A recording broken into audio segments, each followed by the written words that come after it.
I want to share my journey. I want to share my story. And why am I sharing this? I'm sharing with the hope that it would encourage somebody out there. One thing I learned a long time ago is anything that you admire, if you see somebody doing something and you admire what they're doing, anything, whatever it is, behind that thing is a lot of hard work.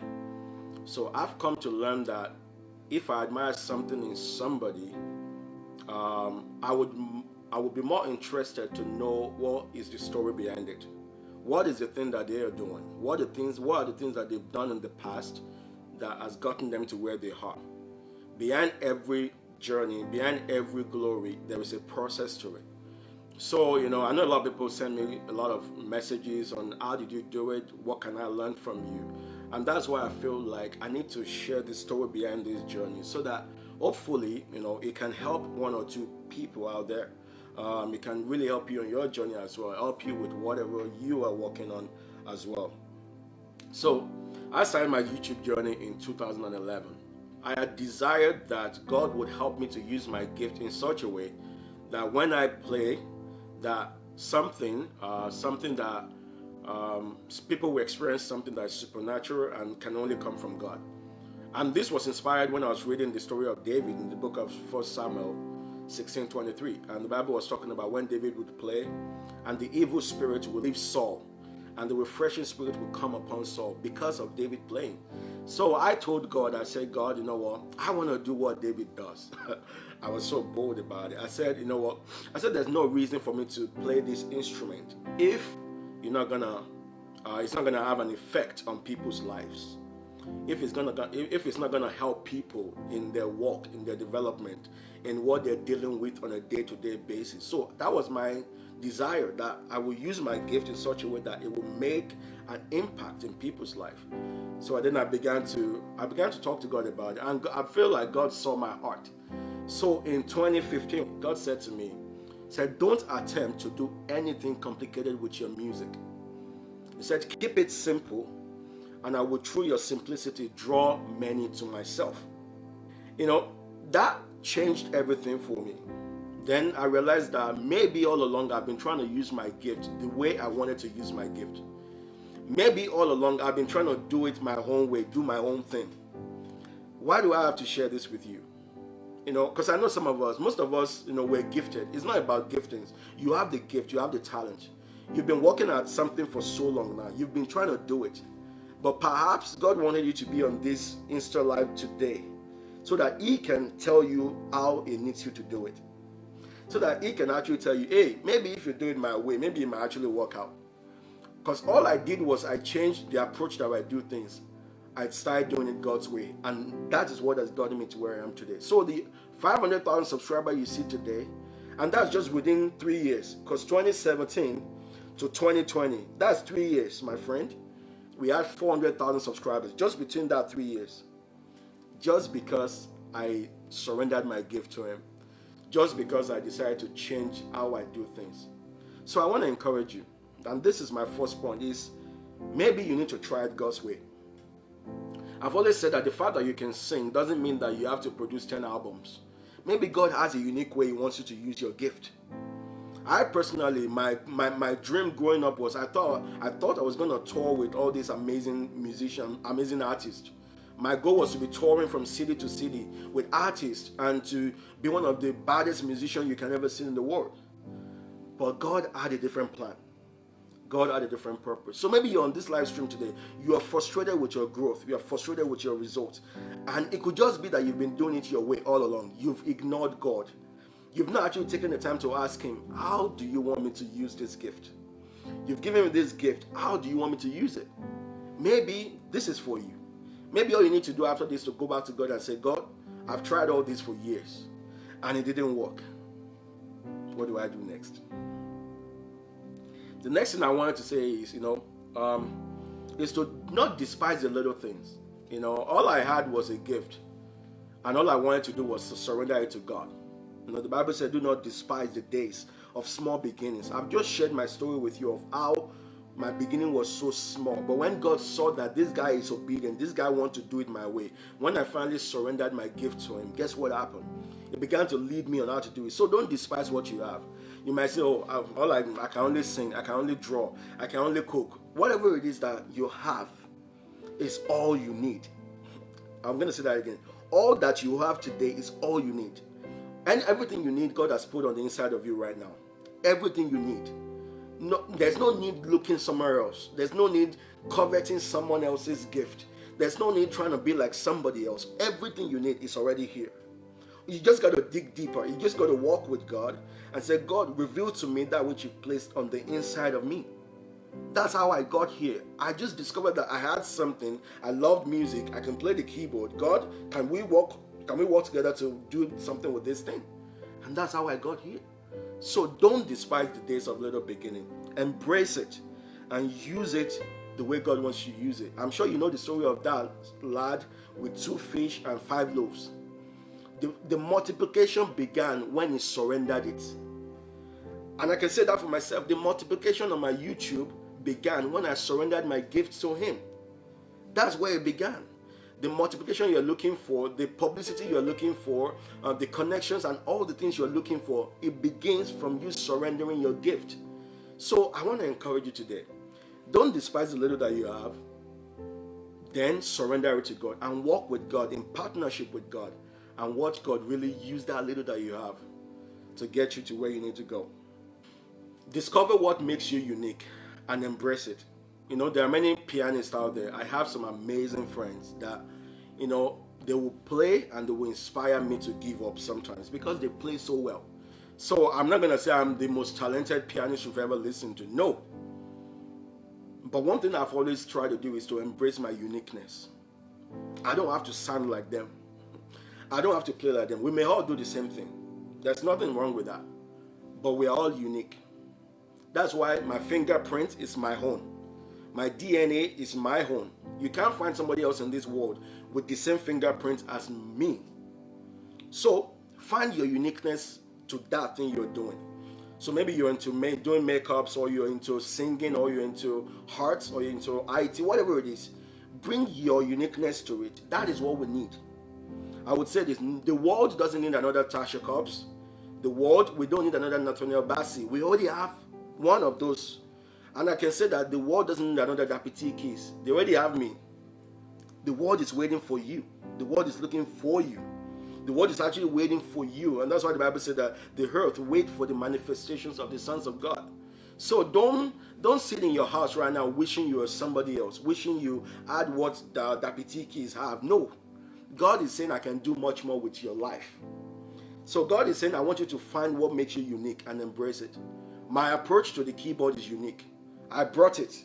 God put it inside of me and I released it to the world. No, I was not aiming to be like somebody else, sound like somebody else. And that's what has drawn people to me. People realize, oh, this guy sounds different than Mozart or Beethoven. I'm different. I'm not Mozart. I'm not Beethoven. Thank God those are good heroes of music, or the great pianist. But find your uniqueness and embrace it. And I will also say that your reward is in your uniqueness. Your reward in life is in how different you are from the rest of the pack. Your reward is in your uniqueness. Your reward is not in like being like everybody else. So you got to find it. To me personally, I think personal branding, because I know there's a lot of branding everywhere you want to go. Oh, you got to brand yourself. You know, there's a lot of courses on personal branding. I believe personal branding is not really a measure of how superior you are to other people.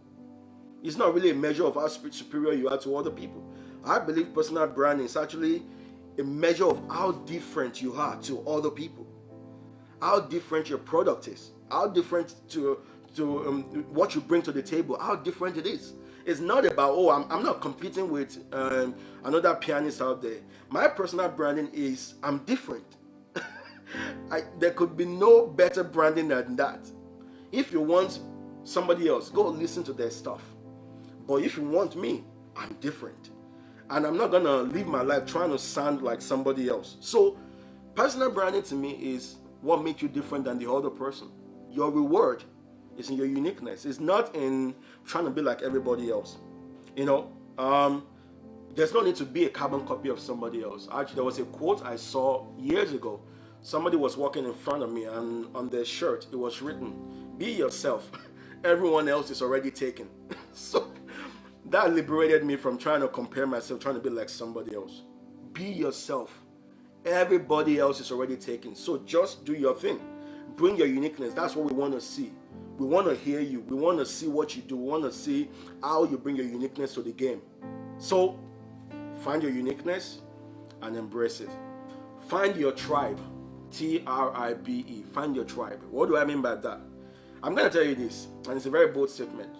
Not everyone will like what you do, and even including your families and your friends. Not everyone will like what you do. You know, when I started this journey, when I started doing YouTube covers, I was begging people to even watch my videos. Like, for a guy that's just coming on YouTube, needs some motivation. I was begging people, friends, people that I feel like, oh, this is my supporter, that they will support me, is a lie. Not many people will like, not everyone will like your stuff, even the people closer to you. Some people will not even pay for your services. They will not even pay for your product. You know, one thing, there was a time somebody approached me in church and was like, oh, I heard that you released a new album. How can I get it? So I'm like, oh, yeah, you can check it out on this website. And they were like, oh, no, we are friends now. Me, I cannot be buying it. You have to send it to me. So why am I sharing this? Find your tribe. Go where you're celebrated, to be honest with you. So when I got frustrated that people were not liking my stuff, they were not sharing my stuff, and then God began to tell me that, God said to me, maybe you're not called to these people. Maybe they're not meant to actually be the ones that you build, that helps you to build what I've called you to do. God said to me, go find your tribe. You know what I did? Practical things that I did. I went on Facebook. I was looking for Facebook groups that was doing meditation music, that was, Christian youth community. So what I did was I was joining those groups and sharing my music on those groups. And on those early days, that's what helped my music to reach more people. So my encouragement to you is, don't forfeit your dreams. Don't give up on your calling because the people around you don't support it. People around me then, I was begging to go subscribe or to go watch my music. And some of them, it's not that they were doing anything wrong. Most of them just don't like music. If you don't like music, what are you doing with a music guy? They just don't like music. And even if they like music, they don't like my type of music. So I had to go find my tribe. I had to go find the people that would like my music. So one thing I want to say as part of that is also, sometimes we often wait around to get the affirmation of people around us before we do what we feel we should be doing. So maybe you're there, you've been doing this thing for years, and you've been waiting for people to just come and surround you and embrace you and support it. But they're not. Go find your tribe. Take it somewhere else. The fact that they don't support it doesn't mean it's not the right thing God has called you to do. If truly you feel this is what you should be doing, God will bring the right people to your life. So don't sweat it. Don't waste your time on the people that they're not going to support you either way. One of the things I'm grateful for is I found my tribe. I found my tribe. And the thing about when you find your tribe is you don't have to beg your tribe to share your stuff. You don't have to beg your tribe to actually tell other people about your stuff. No. Your tribe, they make it their own business to see to you that you are successful. That's why I credit my success on YouTube to God and also to the amazing people that follows me on YouTube. They were the real deal. They were the tribe. They were the one that put it on their head and, they now send to their cousin, to their nephew, to their grandmama, to their daddy, to their mommy.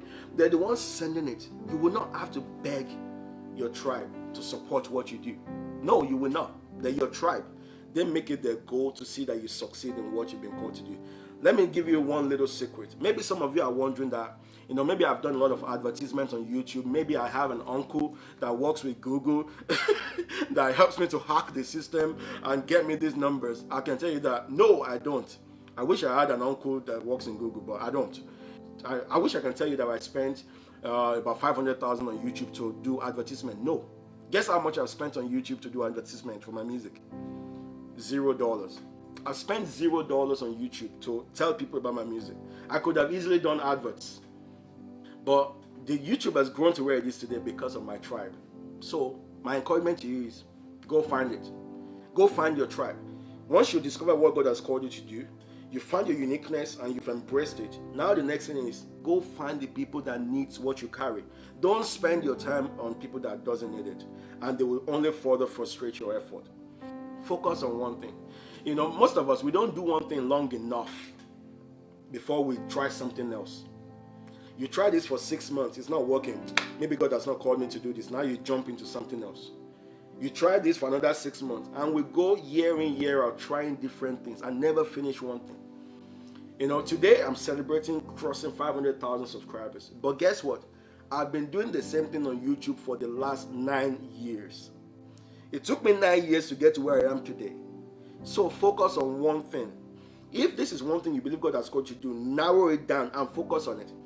Later on, you can use the influence in that one thing to leverage on other areas of your life that you're passionate about. As most of you know, I have another channel where I share my thoughts, where I do my motivational speaking and encourage people in their work. You can now use that later on to leverage. But first, you must be a master of one thing first. Don't be a jack of all trades, a master of none. Don't do in a year. Some people try 3 different things in 1 year, and they never really focus on one thing. People will start seeing that you are serious when they see how serious you are with what you do. People will start taking you seriously. So what I learned is I try not to get distracted. There are so many things I could do on YouTube, but I've kept it to one thing.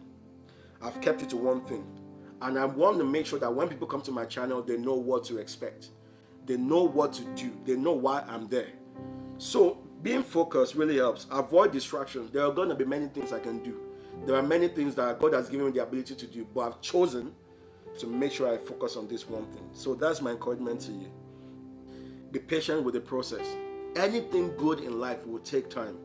A lot of us, we're not patient. We just want overnight success. There is nothing like overnight success. It will take some time. It will take a lot of work. Anything of value takes time. Actually, my wife, I didn't share my notes with Ruth. I didn't share my notes with her. She didn't even know what I was going to talk about today. But a few minutes before now, she posted something on her Instagram that I thought, this lady has been snitching on me. She must have read my notes or something, but I know she didn't. But I believe that's what God has placed on her heart to release. I'm gonna read what she said to you. She said, "I'm here to tell you to run the race before you, not the one to the right or to the left, not the race your friends, your favorite influencer or mentor are in, yours only." She said, "Yes, everyone is doing something, but that doesn't mean you should too." She said, "Instead, be led and get the direction needed, for the journey ahead is long." And she closed it with this: "Remember, that which brings value will last, and it takes time." If you read that, you would think that she snitched on me and she actually read my notes, but she didn't. But it's exactly what I'm trying to say. Everybody's doing it, doesn't mean you have to do it. You got to find your lane and stick and stay in your lane and mind your business. Be focused on it, and then give it time. Give it time.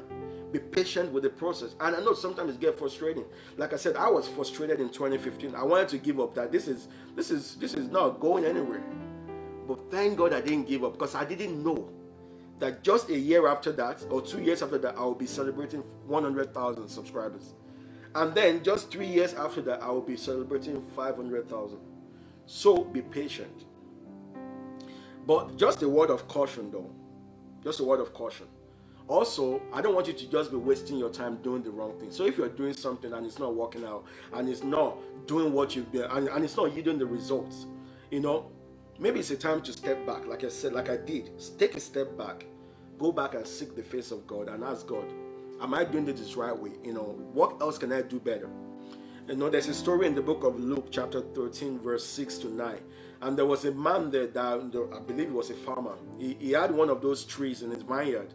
And they were like, this tree has been here for 3 years with no fruit on it. He said, why is this tree taking up space? I'm going to cut it down. Because for 3 years, he said there is no fruit on this tree. But guess what happened? One of his servants advised him, said, Master, don't cut it down yet. He said, why don't you give it 1 more year? Let's do what we can 1 more year. Let's cultivate around it. Let's do what we can. He said, and after 1 year, if this thing does not bring forth fruit, then let's cut it down. So my advice to you is, I'm not saying that go quit what you're doing right now because it's not working out. No. Maybe you need to give it more year, cultivate around it. Say for the next 1 year, I'm going to be focused on this one thing. I'm going to put my best effort. I'm going to do the best I can with it. And then if after 1 year, it doesn't yield any fruit, maybe now you need to start considering shifting gear. Keep learning. You know, we rise by knowledge. We rise in life by knowledge. You cannot do better until you know better. Whatever you do, be committed to learning about it. You know, the moment you stop learning, you stop growing. That's the fact of life. You cannot lead your audience beyond what you know. You cannot give to them what you don't have. So what really encourages me to learn and to keep pressing and keep pursuing God, to keep improving my knowledge and understanding about worship, about music, keep building up on my skills, is really because I want to lead better. I want to lead my audience better. I don't want to just be recycling stuff for my audience. I want to be fresh. When I release a new music, I want them to know that this guy has been somewhere again. You know, this guy has gone deeper on something. This guy has caught a revelation. So your audience deserves the best of you. So be committed to learning. Don't say because now you have this level of success, now you're just gonna do whatever you want. Personally, for me, you know, somebody might say, "Oh, Tim, you've achieved a lot. You know, 500,000, boom." I know that I've not even started yet. I personally believe I'm just getting started. I believe I've not even started anything at all, because I know where God has shown me that I need to be and what I need to be doing. So be committed to learning. The more you learn, the more you know, and the more you have to offer to your audience. And also, don't get mad if people decide to go somewhere else. Maybe they left because you stopped growing. Maybe people stop listening to you because you stopped growing anyways. Why should they stick around if you're not learning, if you're not improving yourself? So don't be mad at them. It may just mean that you've stopped learning and therefore you've stalled your own growth. Learn how to handle criticisms. Learn how to handle feedbacks. You know, one thing about being on social media, one thing about being on YouTube is you are exposed to all sorts. You know, some people are just mad and they're angry and it has nothing to do with you. Their anger is nothing to do with you. Maybe they were fighting with their own spouse, or they've just been laid off work, or they've just lost their contract and they got on YouTube and they're just angry to put a very angry comment. You have nothing to do with their anger. And their comment has nothing to even do with what you're doing. I remember when I first started YouTube, I used to take it seriously. I used to really be upset. You know, when I've put in so much work in creating a video and, you know, recording the music, editing the music, and then somebody will now leave a negative comment and they will now pour something that doesn't have anything to do with me, I used to be very upset. But then I also learned that sometimes you got to be able to separate the negative emotions from what is being said. I'm going to say that again. You got to learn to separate the negative emotion from what somebody is saying. Sometimes they're actually making a point, but the negative emotion has clouded what they're trying to say to you. So I had to learn that the hard way. Actually, there was a man a while ago that sent me a comment on one of my YouTube videos, and he said to me, he said, "You are making too much noise on your left hand. You know, you need to." He said it so angrily, with no love at all. It's not like, "Hey Tim, how are you doing? You know, I like your music. You know, but I just want to suggest maybe you." No, it just went for it. It just went for it. Like the comment wasn't nice. I was angry. I was so angry. And I was like, why? What? I was like, why do you need to watch my video? Just go somewhere else. But then the Holy Spirit cautioned me and said, why don't you pay attention to what you say, what the guy is saying? So what I did was I went back to listen to what the guy said, to listen to the track again, and I realized that he's actually making a point. My left hand was too busy, and it was creating some crazy, even I didn't like it myself. So what I did was, I did the video again, I recorded the music again, I re-uploaded it to YouTube. Guess what I did? I now sent it to the guy, and he made me say, "Hey, the guy actually lives in England." I said, "Thank you for your feedback. I've done the video again. Now I want you to see what you think about it." This is a guy I've never met. And then in response, I was like, "Tim, thank you so much for taking what I said." He said, "Now this sounds a lot better. I enjoy this. Why am I sharing this? Imagine if I had not taken that advice. Imagine if I had, out of anger, because I was feeling all the negative vibes the guy was giving me, and then I just pushed him away. Maybe it would have stalled my growth." So you got to learn how to handle criticisms. They will come. You can't do anything about that. Criticisms will always come, and you have to learn how to handle them. You need to know when somebody is just being purely negative, or when somebody is actually trying to help you. And you got to be able to discern, okay, is it just because they're negative, or do they actually have a point? And actually listen and actually make some adjustments. So that would help you in your growth as well. And I'm not saying take everything that people say. No, I'm not saying that let people just say whatever they want to say. No. No. If you have to push back, push back. But you have to be humble enough to see if there is a point in what they actually say. You got to discover what God has called you to do. I did that through the help of prayer, praying to God and seeking the face of God for direction. So I encourage you to do that. The second thing, don't despise the little things. It is that little thing that God needs to use. Everything you need is already inside of you. Like for myself, all I had was I could play the piano. That's it. And God has done so much for me. This same gift has taken me to different parts of the world just because I was faithful enough to use it the way God wants me to use it. Find your uniqueness and embrace it. Don't try to be like somebody else. Be yourself. Find what makes you different. Not everybody will like what you do. Absolutely not. Some people will never like it. Go to where you're celebrated, not where you're tolerated. Don't let people tolerate you. If they tolerate you, they're not your tribe. Go find somebody else. This world is so big. There is somebody out there waiting for what you carry. Focus on one thing. Don't be distracted. Spend the next 1 year and zoom in on one thing that you want to do and work hard at it and see if you get some growth in that area. Be patient with the process. Don't expect results overnight. It takes time. I'm still learning and I've not arrived yet. I'm still going very far. And I hope to invite you to my 1 million subscribers very soon. I really hope so. But I'm still going for it. But it takes focus. Focus on one thing. You got to keep learning. You got to keep learning. You cannot stop learning. The moment you stop, your growth will be stalled. And then know what to do with feedback. Know what to do with the criticisms. Sometimes critics are not bad at themselves. They help us to be better. If you pay attention, you're able to detach the negative emotion. If you have to go calm down somewhere, go calm down so that you can gain perspective of what somebody is saying. If they're telling the truth, and then adjust.